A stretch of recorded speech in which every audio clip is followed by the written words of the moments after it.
কোথায় গিয়েছিলি? বান্ধবীর বাড়িতে গিয়েছিলাম বাবা। বান্ধবীর বাড়িতে গিয়েছিলি নাকি কারো বাড়িতে কবিরাজি করতে গিয়েছিলি? এসব কি শুরু করলি তুই?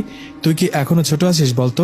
বড় হয়েছিস, তোর বিয়ে দিতে হবে, তাই এসব উল্টোপাল্টা কথা যেন আর কারো মুখের থেকে না শুনি। কথাটা বলে জান্নাতের বাবা বাইরে গেল। এদিকে জান্নাত রুমে গিয়ে ফরাজ জিনের কথা ভাবতে লাগলো। ফরাজের সাথে বেশ কিছুদিনের পরিচয়, কিন্তু ওকে ভালোবাসবো এসব নিয়ে কখনো ভাবিনি। আজ ফারাজ আমাকে ভালো লাগার কথা বলায় আমারও তো ওকে ভালো লেগে গেছে, ভালোবেসে ফেলেছি ফারাজকে। এসব ভাবতে ভাবতে দিনটা পার করলেন জান্নাত। দিন পেরিয়ে রাত হতে জান্নাত চলে গেল বাগানে কাঁঠাল গাছটার কাছে। সেখানে গিয়ে জান্নাত বলল, ফারাজ কোথায় তুমি? এই ফারাজ, ওই ভূত সামনে আসো। কি হলো, আমাকে পাগল করে সামনে আসছো না কেন? ফারাজ, ওই বয়ফ্রেন্ড। জান্নাত, আমি এদিকে, তোমার পেছনে। পেছনে তাকাও। জিনের কথা জান্নাত পেছনে তাকাতে ভয়ে একটা চিৎকার দিয়ে জ্ঞান হারিয়ে ফেলল। জান্নাতের জ্ঞান হারানোর একটু পর ফারাজ জিন বলল, জান্নাত, এই চোখ খুলো। জান্নাত, কি হয়েছে তোমার? জিনের ডাকে বেশ কিছুক্ষণ পর জান্নাতের জ্ঞান ফিরতে জান্নাত জিনকে জড়িয়ে ধরে বলে, ফারাজ, আমি ভয় পেয়েছি, খুব ভয়ঙ্কর জিনকে দেখে জ্ঞান হারিয়ে ফেলেছি। আরে বাবা, ওটা তো আমিই ছিলাম। আমি মজা করে ভয়ঙ্কর রূপে এসেছি। দেখতে চাইলাম তুমি কতটা সাহসী, কিন্তু তুমি তো ভয়ে জ্ঞান হারিয়ে ফেললা। সত্যি তুমি ওটা ছিলা? দুষ্টু, জানো কতটা ভয় পেয়েছিলাম। যাও, তোমার সাথে কথা নাই। বাবা, এতটা অভিমান! আমার সাথে কথা বলার জন্য তো দেখা করতে আসছো, তাই না? হ্যাঁ, তা আসছি, কিন্তু এখন আর কথা বলবো না, চলে যাচ্ছি। কোথায় যাবা? তুমি কোথায় আছো দেখো একবার। আরে ঠিকই তো, এটা তো খেয়াল করিনি। আমি কোথায়? এটা কোন জায়গা? ওই ভূত আমাকে কোথায় নিয়ে আসছো? পাহাড়ের ওপর। জায়গাটা বেশ ভালো লাগে, এখান থেকে চাঁদটা কত সুন্দর লাগে দেখো। কিন্তু আমার তো ভয় করছে, আমাকে রেখে আসো। একটু থাকো, তারপর রেখে আসবো, ভয় পেও না। আচ্ছা জান্নাত, আমি তো বলে দিয়েছি তোমাকে আমার ভালো লাগার কথা। তুমি তো বললে না আমাকে ভালো লাগে কিনা।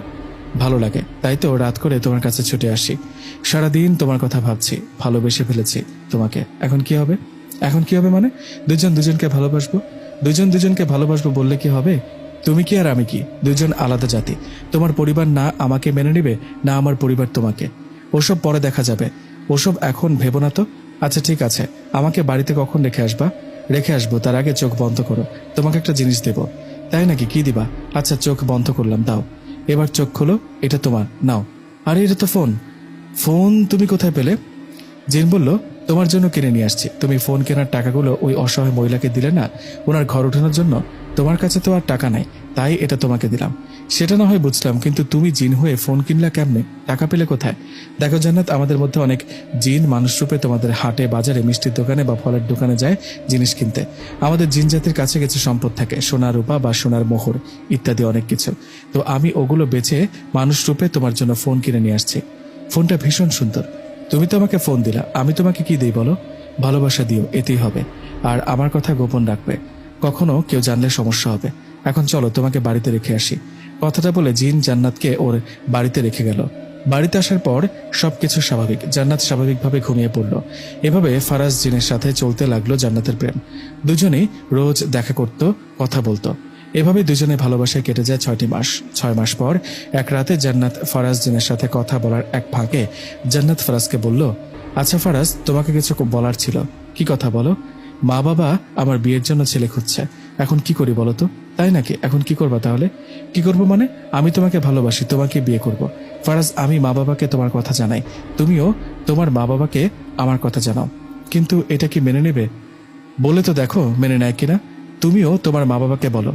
ওকে ঠিক আছে, তুমি তাহলে বাড়িতে যাও, গিয়ে তোমার মা বাবাকে আজকে রাতেই সব খুলে বলো। আচ্ছা ঠিক আছে। কথাটা বলে জান্নাত বাড়িতে চলে গেল। বাড়িতে গিয়ে মা বাবাকে ডাক দিলে জান্নাত বলল, মা বাবা, তোমাদের কিছু বলার ছিল। কি কথা বল? বাবা, তোমরা আমার বিয়ের জন্য ছেলে খুঁজছো, তাই না? মা বলল, হ্যাঁ। ভালো কথা, ভালো কোনো ছেলে পেলে বিয়ে দেব। কেন, তুই কি বিয়ে করতে চাস না? তোর কি পছন্দের কোনো ছেলে আছে? হ্যাঁ মা, কিন্তু সে ছেলে মানুষ নয়। বাবা বলল, মানে? ছেলে মানুষ নয় মানে? তোর যদি কাউকে ভালো লেগে থাকে তাহলে খুলে বল। আসলে বাবা, কি করে যে বলি, তোমরা শুনলে কি বলবা বুঝতে পারছি না। বাবা, আমি যাকে পছন্দ করি, বলতে পারো ভালোবাসি, সে কোনো মানুষ নয়, সে একটা জিন। কি? একটা জিনকে ভালোবাসিস? কথাটা বলে উঠছিল জান্নাতের মা।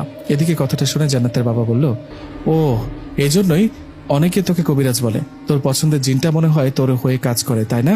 হ্যাঁ বাবা, আমরা দুজন দুজনকে অনেক ভালোবাসি। ও জিন জাতি হলেও অনেক ভালো বাবা। যতই ভালো হোক, ও একটা জিন।